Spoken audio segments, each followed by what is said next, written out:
राजा रामचंद्र भगवान की जय, महारुद्र हनुमान की जय, समर्थ सद्गुरु रामदास स्वामी महाराज की जय, योगीराज कल्याण स्वामी महाराज की जय, समर्थ सद्गुरु श्री दत्तात्रेय स्वामी महाराज की जय, समर्थ सद्गुरु श्री आबा महाराज की जय, समर्थ सद्गुरु श्री वासुदेव महाराज की जय। जय जय रघुवीर समर्थ। पूजन्तं राम रामेति मधुरं मधुराक्षरम् आरुह्य कलिता शाखा वन्दे वाल्मीकिकोकिलम्। भगवान वाल्मीकि भगवान की जय।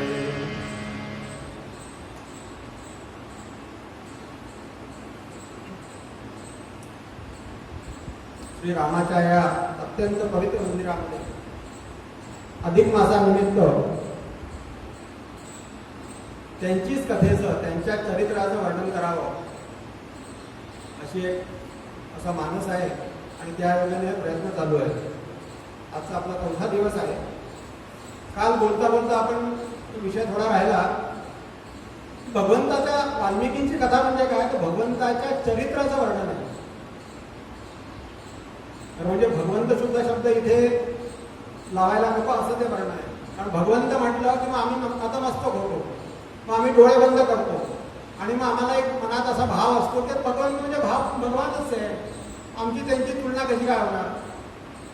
तर वाल्मिकींची जे श्रीराम आहे, वाल्मिकींनी जे चरित्र वर्णन केलेलं आहे ते त्रैलोक्य श्रीमंत भगवान श्रीरामांचं केलेलं नाही आहे किंवा परब्रह्म श्रीरामांचं केलेलं नाही आहे। त्यांनी चरित्र आपण जे म्हणतो चरित्राचं वर्णन त्यांनी केलं ते मर्यादा पुरुषोत्तम राम आहे, मर्यादा पुरुषोत्तम श्रीराम आहे। मानवी जीवनामध्ये एका मनुष्याने सर्व मर्यादांचं पालन केलेलं आहे आणि त्या मर्यादांचं पालन करत असताना त्यांनी जीवनातली जेवढी आपली नीतिमूल्य आहे, चरित्रामध्ये नीतिमूल्यांचं अतिशय महत्व आहे।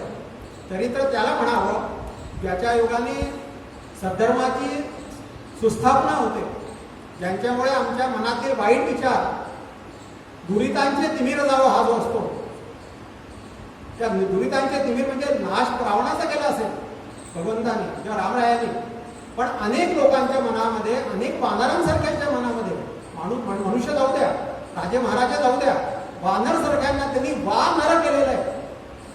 साधे वानर आहेत। वास्तविक आमचा जीवनाचा प्रवास सुद्धा आम्ही वानरातून नराकडे आलेलो आहे बघा। आम्ही आधी वानर होतो, आमचा इतिहास आमचा काय म्हणतात इतिहास आम्हाला सांगतो की पूर्वी तुम्ही वानर होता, हळूहळू त्याच्यात बदल होता होता आज आम्ही नर झालेलो। पण एक मोठी गंमत आहे, वाल्मिकींचं चरित्र आहे, रामरायाची कथा जी आहे ती चरित्र कथा आहे, त्याच्यामध्ये जर आम्ही पडलो तर आम्ही नराचे पुन्हा वानर हो. कसं काय तुम्ही म्हणाल? म्हणजे आता पुन्हा मला शेपटी येईल का? असं नाहीये. वानर, वा, आमच्या जीवनामध्ये नराच्या पुढे मला वा लागेल. लोक म्हणतील वा काय चरित्र आहे, काय मनुष्य आहे, काय नर आहे, वा नर. असं आमचं जीवन पालटण्याचं सामर्थ्य त्या चरित्रामध्ये आहे. त्यामुळे चरित्राच्यामुळे दुरितांचे तिमिरता, लोकांचा जो काय म्हणतात त्याला, दुर्जनांचा जो स्वभाव आहे, तो स्वभाव पालटण्याची शक्ती त्या चरित्रामध्ये असली पाहिजे. आणि मर्त्यावतारस्य मर्त्य शिक्षण म्हणजे चरित्राचा मुख्य भाग जो श्रीरामांचा आहे, तो वाल्मिकींच्या कथेचा हा आहे की आम्हाला एक आदर्श चरित्र मिळावं, की ज्या योगे माझ्या जीवनाकडे मला बघत असताना त्या चरित्राकडे जर मी बघितलं तर माझ्या जीवनातला जो प्रवास आहे, गमू पंथ आनंद या राघवाचा समर्थ म्हणताय, हा जो अनंत राघव आहे त्याचा जो प्रवास आहे, त्या प्रवासाकरता मला काय, जरी मला मुंबईला जायचं असलं तरी गाडी धरावी लागेल ना, काय करावी लागेल, बैलगाडी करावी लागेल. तुमच्याकडे बैलगाडी जात असते तर मला काहीतरी आधार तर पाहिजे ना. मी कसं काय तर अनंत राघवाकडे जायचं, तो प्रवास कितपर्यंत चालणार आहे मला माहित नाही. या जन्मात मला पूर्ण होईल की नाही कल्पना नाही. अनेक जन्म मला घ्यावे लागले, हरकत नाही. पण माझ्यासमोरचं ते आदर्श चरित्र असलं तर माझ्या जीवनाला मी त्या पद्धतीने घडवू शकतो. आणि अशा या भूमिकेतनं हे चरित्र अतिशय दिव्य भव्य आहे आणि आमच्या सगळ्यांच्या जीवनाशी अतिशय निगडीत आहे. आणि कुठल्याही प्रकारचा इथे काय म्हणतात त्याला, चमत्कारांना काही भाव नाही आहे.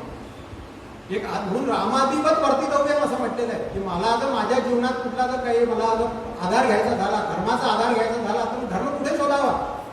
आता मी ह्या विषय झालेला आहे, थोडासा मी पुनरुक्ती करतो. तर तो धर्म शोधत असताना रामादिवत राम काय, राम विग्रहान धर्माची प्रतिनिधी श्रीराम आहे. त्यामुळे रामादिवत वर्तितव्यम म्हणजे रामचंद्र जसे त्या प्रसंगाला वागले असतील, मला त्यातनं जर काही बोध मिळाला तर माझ्या जीवनात सुद्धा असे प्रसंग अनेक येणार आहेत, अनेक येऊन गेलेले आहेत. मी त्या पद्धतीने त्यावेळेला वागलो नसेल, पण भविष्यामध्ये मला माझ्या कर्तव्यांचं आणि हे लक्ष ठेवून मी माझ्या मर्यादांचं पालन करून आणि मी सुद्धा पुरुषोत्तमाकडे मी माझी वाटचाल असू शकते, करायचा प्रयत्न करू शकतो. अशा या भव्य दिव्य चरित्राचा आपण यांना आढावा घेण्याचा प्रयत्न करत आहोत. एक आपण सगळे घरचे दान म्हणून सांगतो. खरं म्हणजे असं भव्य दिव्य चरित्राकरता भव्य दिव्य वक्ता आपण पाहिजे बरं का. एवढ्या मोठ्या चरित्रानं जेव्हा गायन करायचं आहे तेव्हा ते आदर्श जेव्हा ते सगळे आमच्या समोर डोळ्यासमोर ठेवायचे, त्या पद्धतीचा सशक्त वक्ता पाहिजे. दुर्दैवाने किंवा आपल्या दुर्भाग्याने म्हणा, माझ्या सुदैवाने म्हणा, माझं सुदैव आहे की मला करायला मिळत आहे, पण आपल्या लोकांचं कदाचित ते दुर्दैव असू शकतं की एका अशक्त वक्त्याकडनं आपल्याला ऐकायला लागायला मिळत आहे. पण हरकत नाही, कमीत कमी त्यातल्या सगळे नाही ते म्हणतात ना, हिमालयाच्या आम्ही सगळ्या अगदी काय म्हणतात त्याला शिखर बघू शकत नाही, पण किमान हिमालय बघितला आहे. एका बसमध्ये जाताना मला समोरच्या काही शिखर दिसली तर मी हे तर म्हणू शकेन की मी हिमालय बघितला आहे बरं का. मी सागर एखादा ट्रेनमधून जाताना मी सागराचा एखादी खाडीतला थोडासा भाग बघितला तर मी सांगू शकतो समुद्र मी पाहिलाय. अगदी समुद्रात उतरलेलो नसेल. आणि समुद्रावरनं थोडंसं आठवलं, एक असा एक हिंदी भजन आहे, उतरा सागर में जो उसे मोती मिले, जिसने मेरी खोज की वो मुझे पा गया, आणि नुकताची शंकावादी को पैना मिला, भीलनी का मुझे भोला पण पा गया. आमच्या या चरित्रामध्ये सश्रद्ध अंतकरणाने, सादर अंतकरणाने आम्ही बघितलं चरित्राकडे तर निश्चित रूपाने आम्हाला बरंच काय मिळणार आहे. आणि दुसरं असं की उतरा सागर म्हणजे काय की ते एका सागरावरती एक ग्रस्त गेला आणि तो वाळवंटात उभा होता, सागराच्या चौपाटीवर उभा होता. दुसऱ्यांनी विचारलं तुम्ही कसे काय उभे इथे? तर मी ह्याकरता उभं आहे की मला ना सागरामध्ये जायचं, मला असं कळलं की त्यात मोती असतात, सागराच्या तळामध्ये सगळ्या मोती असतात, ते मोती शोधण्याकरता मी आलो. हो मग तुम्ही इथे चौपाटीवर कसे काय उभे? नाही मी चौपाटीवर मोती शोधतोय. हो चौपाटीवर तुम्हाला शिंकले आणि काय ते शंख मिळणार हो, वाळू मिळेल तुम्हाला, मोती कसे काय मिळते? मग तुम्ही अजून समुद्रात जा. अजून समुद्रात गेला, आता किती, आता पायापर्यंत माझे पाय दिसले, शोधू लागला. अहो इथे तुम्हाला कसं काय मिळणार? अजून उतरा खाली, अजून समुद्रात गेला, कमरेपर्यंत पाण्यात आला, अजून जा, अजून उतरा खाली. करता करता जेव्हा तो गळ्याशी पुन्हा जेव्हा बुडून जाऊ आम्ही, तेव्हा त्या सागराच्या तळाकडे जायची आमची मार्ग आमचा होईल. कदाचित त्यावेळेला आम्हाला मोती मिळते. त्यामुळे रामकथेमध्ये आम्ही जितकं बुडून जाण्याचा प्रयत्न करू, कदाचित त्यातनं आम्हाला काही मोती, काही मला म्हणतात ना आमच्या वागणुकीकरता म्हणा, माझ्या चरित्राकरता म्हणा, माझ्या अनेक गोष्टींकरता, माझ्या या जीवनाच्या प्रवासाकरता काही मोती मिळतील आणि त्याची माझं जीवन अलौकिक होण्याची शक्यता आहे, नाकारता येणार नाही. असो, कालचा आपला विषय चाललाय दस्यू रत्नाकर जंगलामध्ये उभा आहे आणि अशा वेळी त्याच्या भाग्याने एक सत्पुरुष तिथून येऊन राहिलाय, नारायण नारायण चाललेलं आहे आणि त्याचा संवाद होतो.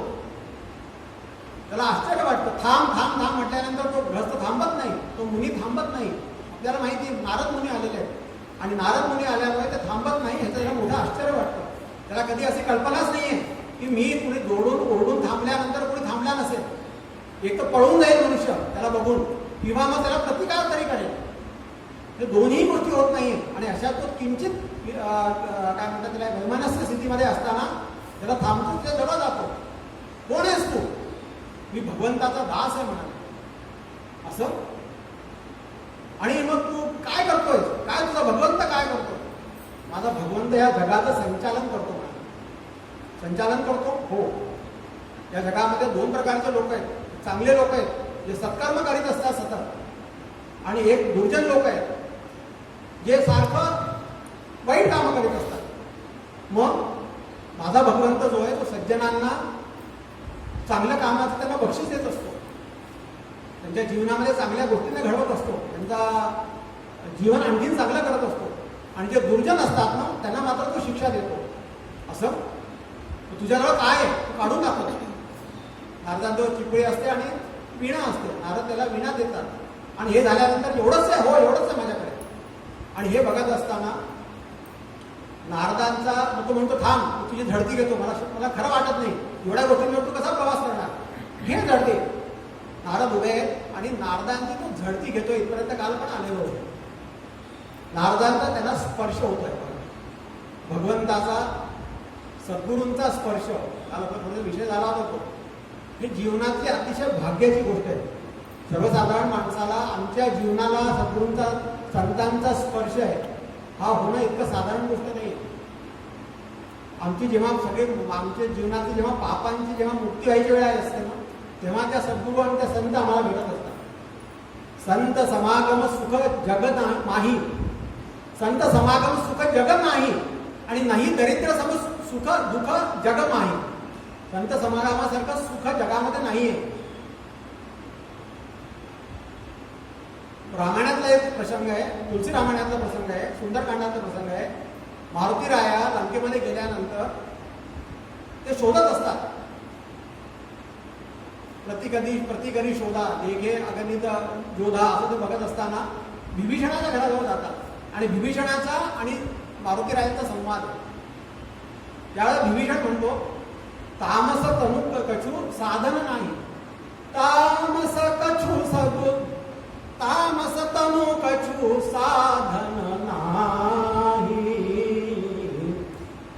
प्रीती न पद सरोज मन माही, अब मोहिबा भरोसा हनुमंता, अब मोहिबा भरोसा हनुमंता, बिनु हरि कृपा मिलही नहीं संता, जब रघुवीर अनुग्रह कीना, जब रघुवीर अनुग्रह मोहि कीना, तो तुम मोहि दरसु हटि दीना. माझी तामस म्हणजे माझी काया असताना, माझ्या मनामध्ये पुढे भगवंताबद्दल प्रीती नसताना एका संतांनी मला भेटावं, हे भगवंताच्या कृपेचंच लक्षण आहे. आणि ज्या अर्थी तुमचं मला दर्शन झालंय त्यामुळे हटू दिना हा सुंदर शब्द आहे. हटू दिना म्हणजे काय की भगवंताने मला त्यांना पाठवलंच आहे. मला भगवंताला दर्शनाला तुमचे दर्शन संतांच्या जे दर्शन मला झाले ते त्यांनी तुम्हाला हटकून पाठवलं म्हणतो ना, हटकून जात होते. तद्वत नारदांचं आगमन वाल्मिकींच्या काय म्हणतात त्याला म्हणजे जंगलात जीवनामध्ये झालेलं आहे. काहीही कारण नाहीये. पण त्याचे ताप म्हणजे रघुवीर अनुग्रह किना तो तुम मोही हरसो हटी दिना, आता हटी दिनासारखं ते दर्शन आहे. आणि संतांचं म्हणजे आपल्याला सांगतो इतकं संतांचं महत्व आहे जीवनामध्ये. संतांचा स्पर्श हा जीवनाला अलौकिक करणारा स्पर्श आहे. एका परिसाचं जेव्हा सोन्याचं एखाद्या लोखंडाला स्पर्श करतो तेव्हा त्याचं सोनं होतं, पण संतांचं तो ते सोनं जे होतं ते सोनं जेव्हा दुसऱ्या लोखंडाला स्पर्श करतं तेव्हा त्याचं काहीही होत नाही. बरं पुन्हा सांगतो, परीस नावाचा एक आपला इथे असं परीस नावाचा एक दगड आहे, हे आहे. त्या दगडाचा जेव्हा स्पर्श आम्ही लोखंडाला होतो तर त्या लोखंडाचं रूपांतरण सोन्यामध्ये होतं. पण ते रूपांतरण झालेलं सोनं जे आहे त्या सोन्याने तर दुसऱ्या लोखंडाला जर आम्ही स्पर्श केला, लोखंडाच्या तुकड्याला स्पर्श केला तर त्याचं काहीही होत नाही. ते स्वतः सोनं होतं, पण परिसत्व जे आहे ते तर परीस त्याला देऊ शकत नाही. पण सद्गुरू म्हणतात आमच्या ह्याच्यात मला आता एकदम लक्षात येत नाही आहे, आपणासारखे करीती तात्काळ नाही काळ वेळ तयार लागेल. पण सद्गुरूचं महात्मा असं आहे की जेव्हा सद्गुरू एखाद्या शिष्याला स्पर्श करतात तर त्याला ते सोनं करत नाही, त्याला ते सद्गुरूच करून टाकतात, त्याला शिष्य ठेवतच नाही. तर असं हे संतांचं महत्व आहे. आणि स्पर्श झाल्यामुळे काय, स्पर्शाचं काय महत्व तुम्हाला आपल्याला सांगतो. एकदा काय झालं की रामायणातलाच तो प्रसंग आहे आणि भागीरथांनी मोठी तपश्चर्या केली आणि गंगा अवतरणाचा जो प्रसंग आहे त्यावेळेला भगवंताला ब्रह्मदेवाला त्यांनी प्रसन्न करून घेतलं आणि सांगितलं की काय इच्छा आहे तुझी. माझी इच्छा आहे की भगवती गंगेने जे आहे ना ते भूतलावर अवतरण घ्यावं. तर त्यांनी म्हटलं ठीक आहे. गंगेला सांगितलं भाई गंगा, बघा गंगा पूर्वी स्वर्गामध्ये वाहत होती बरं का, असा उल्लेख आहे आपल्या पुराणांमध्ये. ती म्हणाली जा. ब्रह्मदेवाने सांगितलं ठीक आहे गंगाबाई बेटा तू जा. तू ती तयार होईल ना. ती आकडून गेली. का आकडून गेली, भगीरथाने विचारलं काय प्रश्न आहे. तेव्हा त्यांनी सांगितलं, ब्रह्मदेवाला भगीरथाला सांगितलं की एक तर माझा वेग जो आहे तो फार जोरात आहे आणि या वेगामुळे तर मी स्वर्गात पृथ्वीतलावर आदळले मला खूप त्रास होईल, मला शक्य होणार नाही. तेव्हा मला कुणीतरी अलगदपणे धारण करणार पाहिजे, झेडणार पाहिजे. ते कोण आहे ते सांगा. त्यावेळेला मग काय म्हणतात आमच्या महादेवाचं त्यांनी स्तवन केलं, महादेवांना विनंती केली आणि भोळानाथ शंकर आहे आशुतोष भगवान प्रसन्न झाले आणि जगत कार्याकरता त्यांचं जीवन आहे. त्यामुळे ते म्हणाले ठीक आहे हरकत नाही. त्यांनी आपल्या घटेमध्ये गंगेला धारण करायची तयारी दर्शवली. ती म्हणाली दुसरी माझी शंका आहे. माझी शंका अशी आहे की जेव्हा मी पृथ्वी तलावर वागीन या पृथ्वी तलावरचे भूलोकावरचे सगळे लोक माझ्या याच्यामध्ये स्नान करतील आणि त्या सज्जन पण असतील आणि दुर्जन देखील असतील, किंबहुना दुर्जन जास्त असतील. आणि जेव्हा ते माझ्यामध्ये आंघोळ करते तेव्हा ते तर त्यांचं पापक्षालन होईल, ते तर मुक्त होऊन निघून जातील पापातनं, पण ते सगळं पाप माझ्या पोकांडी बसेल आणि ते सगळं पाप मला धारण करावं लागेल. तर त्याची व्यवस्था काय, मी पापिणी होईल ना मग, असं किती दिवस चालणार. त्यावेळेला भागीरथांनी जे सुंदर उत्तर दिले, आपल्या प्रसंगाशी निगडीत उत्तर आहे ते उत्तर ते म्हणाले की भागीरथ म्हणाले की आई तुझं म्हणणं अगदी बरोबर आहे. जेव्हा तू इथे येशील तेव्हा अनेक लोक आमचे भाविक लोक आहेत, सगळे लोक सज्जन असतील दुर्जन असतील ते लोक तुझ्यात आंघोळ करतील आणि तुझं पाप वाढेल त्यावेळी. पण एक लक्षात ठेव की आमच्या इथे श्रेष्ठ महान तपस्वी महामुनी योगी लोक आहेत, ते देखील तुझ्यामध्ये आंघोळ करतील आणि जेव्हा त्यांचा स्पर्श तुला होईल त्यावेळेला तुझ्याही पापाचं क्षालन होईल आणि तू सुद्धा देखील पवित्र होशील. संत म्हणजे गंगे म्हणजे नदींना पवित्र करण्याचं सामर्थ्य त्यांना आहे. गंगा पापम शशी तापम दैन्यम कल्पतरुस तथा पापम तापम च दैन्यम च संते हंती महायशा असं म्हणतात. म्हणजे काय की गंगा ही पापाचं नाशन करते. शशी म्हणजे चंद्रमा जो येतो तो ताप नाश करतो. आमच्या शरीराचा ढाळ झालेला असेल आम्ही जेव्हा चंद्रमा किंवा पौर्णिमेचा चंद्रमा असला, शरद पौर्णिमा आता येणार आहे, शरद पौर्णिमे चंद्रमामध्ये बसा आपण शांत वाटतं, आनंद वाटतो, प्रसन्न वाटतं. आणि दैन्यम कल्पतरू म्हणून आमच्या इथे काय झाडाची कल्पना केलेली आहे. आमच्या शास्त्र सांगते की कल्पतरू आहे, त्या झाडाखाली बसल्यानंतर जर आम्ही काही चिंतिलं, काही इच्छा मागितली तर ती इच्छा आमची पूर्ण करतं. दैन्य म्हणजे काय, दरिद्रता. आता दरिद्रतेवर सुद्धा बोलण्यासारखं बरंच आहे, आपण जास्त वाढत नाही तिकडे. दरिद्रता म्हणजे कोपी दरिद्र यस्य तृष्णा अनंत. आमच्या ज्या वासना आहेत ना हे दरिद्रतेचं लक्षण आहे. दरिद्र म्हणजे पैशाने दरिद्र असं नाही आहे, निर्धनाचं निर्धन म्हटलेलं नाही आहे, दरिद्र म्हटलेलं आहे. दरिद्रता याचा अर्थ की आमच्या सारख्या ज्या उभावून येणाऱ्या वासना आहेत, मला हे पाहिजे, मला ते पाहिजे, मला हे सुख बघता ह्या सुखाची झाल्यानंतर माझं शांतता मला नाहीच आहे. हा भोग भोगितल्यानंतर दुसरं सुख पाहिजे, त्याचा भोग घेतल्यानंतर तिसरं सुख पाहिजे. जी अनंत माझ्या वासना आणि तृष्णा यात माझ्या पुनर्जन्माचं कारण आहे. हा देह गेल्यानंतर सुद्धा त्या वासना मनारूपामध्ये सगळ्या असं त्यांचा एक गोळा होणार आहे, असा सगळ्या ठिकाणी असं गुंतावून गोळा होणार आहे आणि तो माझ्याबरोबर पुन्हा जाणार आहे आणि त्यामुळेच मला दुसऱ्या ठिकाणी पुन्हा जन्म मिळणार आहे. आणि त्या वासनांचा तो गोळा जोपर्यंत मनशून्य होत नाही, जोपर्यंत माझ्या वासना शून्य होत नाही, तोपर्यंत पुनर्जन्माचीच काय म्हणतात त्याला पुनरपी जननम पुनरपी मरणम पुनरपी जननी जठरे शयनम, याची शांतता नाही आहे, याची थांबण्याचं कारण नाही. पापम तापम आणि हंती तिघा दोघांचं जे साधन आहे, म्हणजे दरिद्रता, पाप, ताप आणि दरिद्र. म्हणजे पाप, आम्ही जे पाप पाहिले ते पाप, ताप म्हणजे आमचे त्रिविध ताप आहेत, आधिभौतिक, आधिदैविक आणि आध्यात्मिक. हे तिन्ही तापांचं आणि दैन्याचं म्हणजे आमच्या वासनांचं क्षय करण्याचं जे सामर्थ्य आहे ते संतांमध्ये.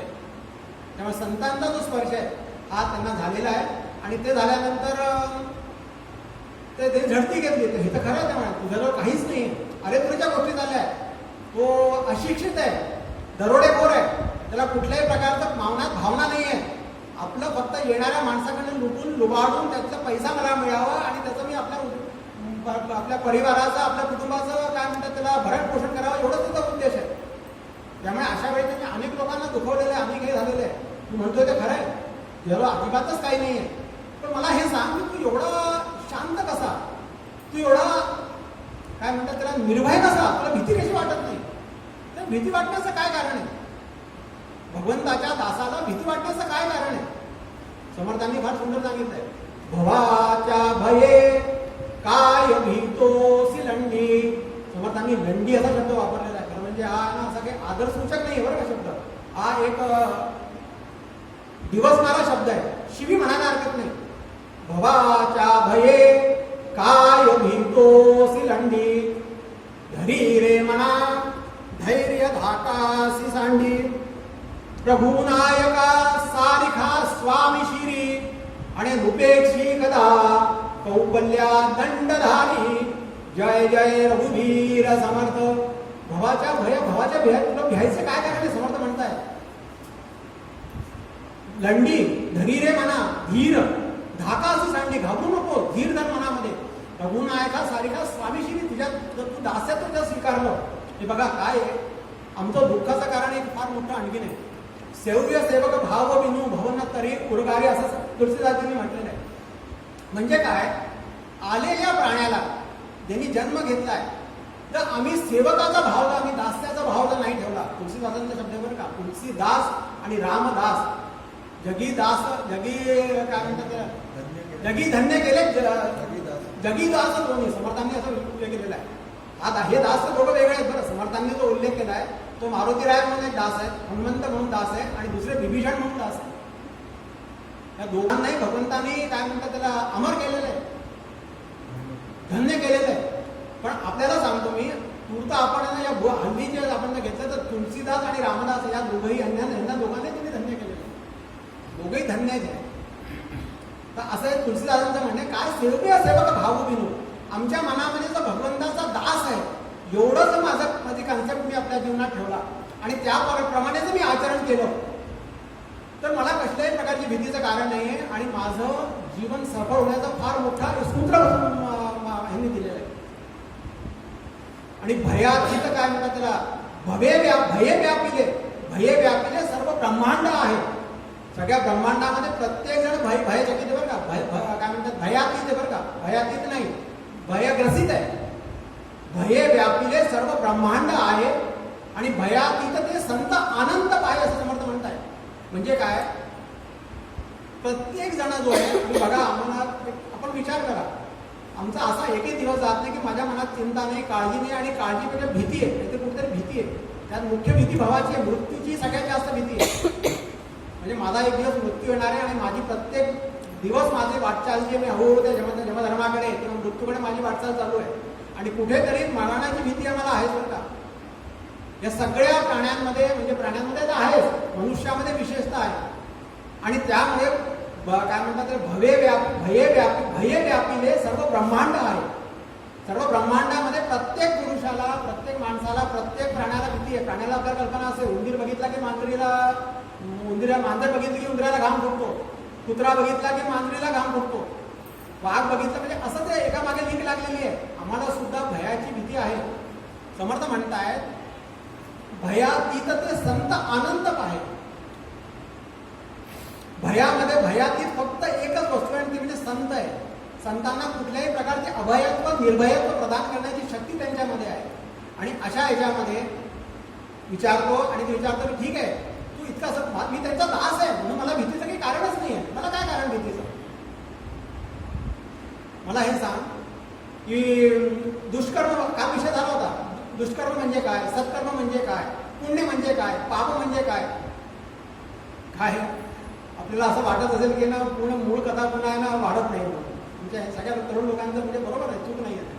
काय होतं की कथा आम्हाला ना अनेक सूत्र देत असते आणि त्या सूत्रांचा जर आम्ही आश्रय नाही घेतला, त्या सूत्रांबद्दल थोडंसं निरूपण नाही केलं ना तर ते मग ती जागा अशी कथा आपल्या सर्वांना माहिती आहे. मला आठवते मला दुसरी तिसरीत असताना ही वाल्मिकीची गोष्ट होती, वाल्मिकींची गोष्ट होती. आपल्या सर्वांना कथा माहिती आहे, काय होणार आहे माहिती आहे. पण ते सूत्र जे आहे ते सूत्र आम्हाला जीवनाला बरेच काही आम्हाला सांगत असतात आणि या माध्यमातून आपण तो प्रयत्न करीत आहोत. पुण्यकर्म, सत्कर्म, दुष्कर्म हे सगळे प्रकारचे आहेत ना, याचं कारण काय असा एक प्रश्न होतो. याचं काय कारण आहे ते याचं कारण म्हणजे आपण बघा कर्तृत्व आणि भोक्तृत्व जो भाव आहे ना माझ्या मनामध्ये. माणसाचं काय आहे की माणसाचं काय म्हणतात त्याला शरीर आणि एक सूक्ष्म शरीर असं म्हटलेलं आहे. अंतःकरण चतुष्टय त्याला समर्थ म्हणताय. मनबुद्धी चित्त अहंकार. या मनबुद्धी चित्त अहंकार काय हे माझं आमचं अधिक विकसित आहे. म्हणजे इतर प्राण्यांपेक्षा त्यांनाही आहे, पण माणसाचं जे मनबुद्धी चित्त अहंकार हे अधिक विकसित असल्यामुळे माझ्या याच्यामध्ये मी हा शब्द अहंकार जो आहे तो हा लागतो मला. एखाद वेळ काय होतं बघा, एखाद्या गाईचा जर दुधाचा आम्ही अभिषेक केला भगवंतावर तर त्याचं पुण्य त्या गाईला मिळणार आहे का असा प्रश्न आहे. मिळतं का आपण सांगा. मी दूध आणलं, विकत आणलं, काही आणलं आणि त्याचा अभिषेक केला, खरं म्हणजे ते पुण्य मी जरी पैसा खर्च केलेला असला तरी ते पुण्य डायरेक्ट त्यांच्या याच्यावर ट्रान्सफर व्हायला पाहिजे की नाही त्याच्या अकाउंटमध्ये गाईच्या. तसं होत नाही. एखादा वाघ जेव्हा एखादा हरणाला धडकून झडप राहतो मारतो ना, एखादी मांजर जेव्हा उंदराला कटकतून चावते ना आणि त्याचं पोट भरते ना तेव्हा तिला कुठल्याही प्रकारचं पाप लागतं का असं म्हटलं तर त्यांनी 1000 उंदीर काढले त्याचा हिशोब लागेल पडते. हे 1000 उंदीर खाऊन वर आलेली आहे. या 1000 उंदीरात प्रत्येक जीवाला मारलंय. 1000 इंटू जीवच आहे. उंदीर म्हटलं जीव. असं होतं का? असं होत नाही. का होत नाही गंमत आहे बरं का, भगवंताची संरचना आहे. तर असं काम होत नाही. आणि माझं असं काम होतं मी लगेच केलं की पुण्य लागतं, लगेच केलं की पाप लागतं, माझ्या त्या अकाउंटमध्ये जमा होत जातं. त्याचं कारण असं आहे की प्रत्येक कर्म करत असताना मी ते निष्काम काय म्हणतात निष्काम कर्मभाव माझ्या मनात नसतो आणि त्याच्यामध्ये मी कुणाला स्वतःला मी जोडून घेतो. स्वतः माझा ओढतो त्याच्यामध्ये. कामामध्ये कार्य करत असताना, कर्तव्य करत असताना माझा मी जो आहे ना तो मी त्याला चिकटवतो. पुढे जात असताना सगळं झाल्यानंतर मी लेबल लागतं नाही बघा, made in China, made in India. सगळ्या शेवटी जेव्हा प्रॉडक्ट बाहेर जातो तेव्हा त्याच्यावर सील लागते, made in China, made in. तसं मी लावतो मेड इन डन बाय मी, हे मी आपलं सील लावतो. त्यामुळे काय होतं की त्याचं कर्तृत्व आणि भोक्तृत्व हा जो भाव आहे हा भाव माझ्या मनामध्ये येतो. बघा एक साधं कर्म आहे, एक सुरा एक चाकू आहे, 2 लोकांच्या हातामध्ये. सगळ्यांना माहिती आहे एखाद्याने दुसऱ्याला भोसकलं त्याचा खून होतो. त्या खुनाची शिक्षा म्हणजे काय, त्याला मृत्यूदंड मिळतो. दुसऱ्याच्या हातात पण सुरू आहे, तो ऑपरेशन थिएटरमध्ये बसला आहे, त्यांनी आमचं ऑपरेशन केलेलं आहे, आम्ही त्याला खूप त्याच्या अगदी पाया पडतोय, त्याला मिठाईचे डबे देतो की खूप चांगलं ऑपरेशन केलं आहे, त्यांनी आमच्या शरीरातला काही भाग आपण त्यांनी तेच केलेलं आहे. त्यांनी शरीराला इजा केलेली आहे, हा पण शरीराला इजा करतो. दोघांच्या या काम करत असताना उद्देशांवरती फरक आहे, उद्देशांमध्ये फरक आहे. त्याचं फक्त पोट भरणं जेव्हा असतं तेव्हा त्याला काहीही होत नाही. असो विषय मोठा आहे, मग आपलं पुन्हा हे राहील. थांबतो इथे, आपण पुन्हा आणखी पुढे हे करूया. हे तू पुन्हा करतोयस म्हणून. हा तो काय झालं की तेव्हा त्याला हे कळतं की आता तो सापडला याच्यामध्ये माझ्या म्हणजे पुण्यकर्म म्हणजे पुण्य आहे का, आणि आता या पापाचा हो तू पाप करत असला, तू कुणाला छळत असला, कुणाला त्रास देत असला, कुणाचं हृदय त्रास काय म्हणतात त्याला पिळवत असला, तुला निश्चितपणाने याचं पाप तुला लागणार आहे आणि पापाची शिक्षा म्हणजे तुला नरकात जावं लागणार आहे. तू गोंधळतो, तुला कळत नाही काय चाललंय आहे आणि तो एवढं थोडं सावरतो म्हणतो. पण एक सांगू का मी एकदम तुला सांगतो भुसावड्या, हे सगळं जे काही करतोय ना हे माझ्याकरता करत नाही आहे. हे मी माझ्या कुटुंबाकरता करतोय, माझ्या काय म्हणतात त्याला कुटुंबाचं भरणपोषण करतोय. त्यामुळे हे जरी पाप असलं तर तर मी एकटा थोडी पाप्याचा वाटेकरी आहे, मी सगळे लोक नाही काय, 4 लोक माझ्या घरामध्ये. अरे बाबा तसं होत नाही. जरी तू आपल्या कुटुंबाचं भरण पोषण करत असला पण जगामध्ये कुणीही कुणाचा पापाचा वाटेकरी होत नाही. चांगल्या वेळी अनेक लोक तुमच्याबरोबर गोळा होतात, वाईट प्रसंगी 4 लोक गोळा होणं सुद्धा कठीण असतं. त्याचं कारण ही जगाची वृत्ती आहे, जगाचं हे. आणि त्यामुळे तुला असं वाटतंय का ते हो ते सगळे वाटेकरी आहे माझं, तू त्यांना विचारतो खरं, बरं मी विचारतो म्हणून, पण असं करू नको की मी विचारायला गेलो म्हणजे तू पळून जाशील. नाही मला पळायचं काय कारण आहे, थांब. आणि त्या झाडाच्या फांदीने एका मुळीने एका झाडाला नारदांना तू बांधतो, घरी जातो. घरी गेल्यानंतर काय होतं, घरी गेल्याबरोबरच आहे ते आपल्या बायका पोरांना विचारतो, अरे अंगी कुटुंबी आहे, हे असं आहे. कारण आम्हाला पाप बिप काही कळत नाही, हे सगळं तू तुझं बघ बघा. हे बघ आमचं भरण पोषण करणं, आम्हाला तू सुखी ठेवणं हे तुझं कर्तव्य आहे. तू पैसा कुठून आणतोय, कसा आणतोय याचा आमचा काही संबंध नाही. तेव्हा हे सगळं जे काही आहे सगळं तुझं तुला आहे. आणि त्यावेळेला तिथे डोळे उघडतात. मी इतक्या वर्षापासून हे करून यायलो सगळं, एवढ्या वर्षापासून करतोय, तुमच्या सुखाकरता करतोय, तुम्हाला प्रत्येक वेळी तुम्हाला दररोज तुमच्या जेवणाखाण्याची व्यवस्था करतोय, तुमच्या कपड्या लत्त्याची व्यवस्था करतोय. आणि आज जेव्हा तुम्ही माझ्यावर हे सगळं आलं तेव्हा तुम्ही मला मोकळं सोडताय, त्याला अतिशय वाईट वाटतं. आणि नारदांकडे पुन्हा परत येतो आणि आल्याबरोबर त्यांना अधिक मोकळा करतो. पापाचे वाटेकरी कोणीही माझ्या कुटुंबातल्या व्यक्ती होणार तयार नाही. मग मला तुम्ही आता पायाच पडतो त्यांच्या, मला तुम्ही आता कसेही करा, मला यातनं सोडवा. मी तुम्हाला सांगतो त्याच्या डोळ्यासमोर सर्व चित्रपट, भूतकाळाचा चित्रपट त्यासमोर एक एक सीन यावे ना. आम्ही करतो ना आपल्या काय म्हणतात त्याला फ्रेम शो काय म्हणतो ते, स्लाइड शो सारखा सुरू होतो. मी ह्या माणसाला मारलंय, त्या माणसाला मारलंय, कुणाला लुटलंय, कुणाचे हात कापले, कुणाचे पाय कापले, त्याला ठार मारलंय. लहान लहान मुलं त्याच्याबरोबर फॅमिली, त्याच्याबरोबर परिवार होता. त्या पुरांना भिरकवून दिलेले, मी पायांच्या नाकातनं नथा अशा ओढून काढलेल्या, कानातनं अशा बांगड्या अशा हात तोडून काढलेले आहे. किती लोकांना मारले. आणि त्याचे डोळे एकदम त्याला चका देऊन तो वटकन खालीच बसतो. नारद म्हणतात काय झालं, माझ्या हातून अनेक अनंत अशी पापं घडलेली आहेत. मध्ये मी सांगितलं होतं मी पाप करावं आणि एक रांजणामध्ये एक टाकावं, अशी 7 रांजणं भरलेली आहे. अतिशयोक्ती असेल पण अनेक लोकांना मी मारलेलं आहे. आणि आता माझं काय होणार, मी आता नरकात जाणार आणि तिथे एका किड्यासारखं राहणार. मग आता ह्याला आहे ना बेटा माझा परमेश्वर जो आहे ना, माझा हा जो जगनियंता आहे ना, याच्याकडे सर्व व्यवस्था आहे. त्याला आता पश्चाताप होऊ लागलेला आहे आपल्या केलेल्या कर्माचा. बघा पश्चाताप ही वस्तू अशी आहे, पश्चाताप समर्थ म्हणतात उपरती आणि पश्चाताप, तिथे काहीचे उरेल पाप. उपरती आणि पश्चाताप, उपरती आणि अनुताप म्हणजेच पश्चाताप. उपरती आणि अनुताप तेथे काहीचे उरेल पाप. देहांत तपे पुण्यश्लोक वाल्मिक झाला श्रीराम. पश्चाताप किंवा 2 गोष्टी आहेत. उपरती म्हणजे काय आणि पश्चाताप अनुताप. अनुतापे तापलो राम राया. अनुताप म्हणजे काय किंवा पश्चाताप म्हणजे काय, तर माझ्या केलेल्या कर्मांनी मी चूक केलेली आता मला जाणीव होणे. मी बिना जाणीवेची मी अनेक कामं केलेली आहे, पण आज मला ही जाणीव होते की मी आतापर्यंत केलेले, मी आई वडिलांना पाय धरायचे चुकलो. मी आई मी तुला छळलंय, मी वडिलांना तुला छळलंय, आता यापुढे करणार नाही, पहिली गोष्ट झाली. आणि दुसरं मी पुढे करणार नाही याचा अर्थ मी उपरती झाली म्हणजे आता माझा ध्येय, आता माझं जीवन चांगलं व्हावं, मी चांगल्या वळणावर जावं, याला उपरती असं म्हणतात. आणि ती उपरती आणि अनुताप झाल्यामुळे नारदांचे पाय धरतो. नारद म्हणतात काळजी करू नकोस तू, माझ्या परमेश्वराकडे सर्व व्यवस्था आहे. तुला पश्चाताप झालाय ना, केलेल्या कर्माचा तुला आता त्रास होतोय ना, काळजी करू नको. तो माझा भगवंताकडे ती व्यवस्था आहे. अहं त्वा पाप सर्व पापेभ्यो मोक्ष इष्यामि मा शुचः असं ते म्हणताय. सर्व पापेभ्यो, काळजी करू नको. म्हणजे कितीही पाप असो, अनंत पाप करो, फक्त 2 गोष्टी लक्षात ठेव, ते पाप पुन्हा करायचं नाही. गलती ते म्हणताना 1000 गलतियां करो, लेकिन एक ही गलती 1000 बार मत करो. नवीन चुकांकरता त्रास नाही आहे, पण नवीन चुका याचा अर्थ दुसऱ्या आणखी लोकांना मार असं नाही आहे. पण यापुढे तू आता एक काम कर, काय करू मी आता, काय करायला पाहिजे मला. नारद म्हणतात त्या भगवंताला तू एक अनन्य भावे शरण जा, त्याला आपल्या ह्याचं क्षमा माग, त्याच्याकडनं हे कर आणि भगवंताचं भजन कर.